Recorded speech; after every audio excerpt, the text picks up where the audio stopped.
Gabi na naman, kailangan ko na naman mag-shades. Ngayon, bibila ako ng spam fried rice. Dito lang yun eh. Uy! Dito nga yun! Di ba ikaw yun? Yung nagluluto ng spam fried rice? Oo, ako nga yan. Bakit? Order ako isang large na spam fried rice. O sige. Sige. Pakita paano ba ginagawa yung spam fried rice, eh, di ba? Sige, pakitaan mo talaga ako. Ano bang kami ang pinakamabilis gumawa ng fried rice sa buong lipunan? Yun. Ano? Kailangan ba talaga malakas yung apoy? Kailangan talaga yun para mag-fried rice. Ah, ganun pala yun. Walang tikitan yan, men. Wala, kailangan dikitan. Ito ginagawa ang fried rice sa mga emperor. Ganyan, no? Ganyan. Kaya pala Emperor Fried Rice pangalan nyo. Yes. Anong madalas yung pinapakain, Emperor? Hindi. Mga ano? Mga senador?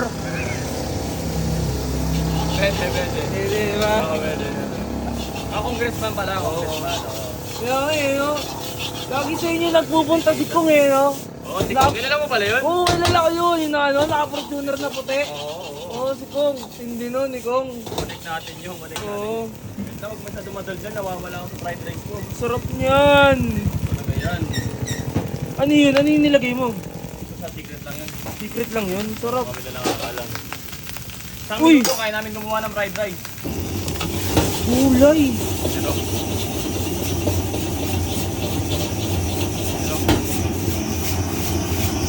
Ilang minuto na? Wala pang 1 minute. Wala pa. Walang digitan yan, men.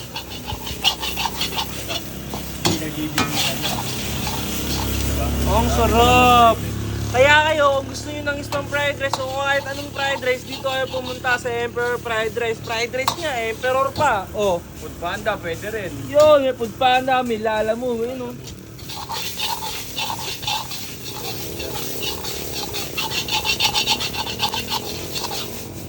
Sige, punta na ako sa table ko para matikman ko na yan. Sige. Sige.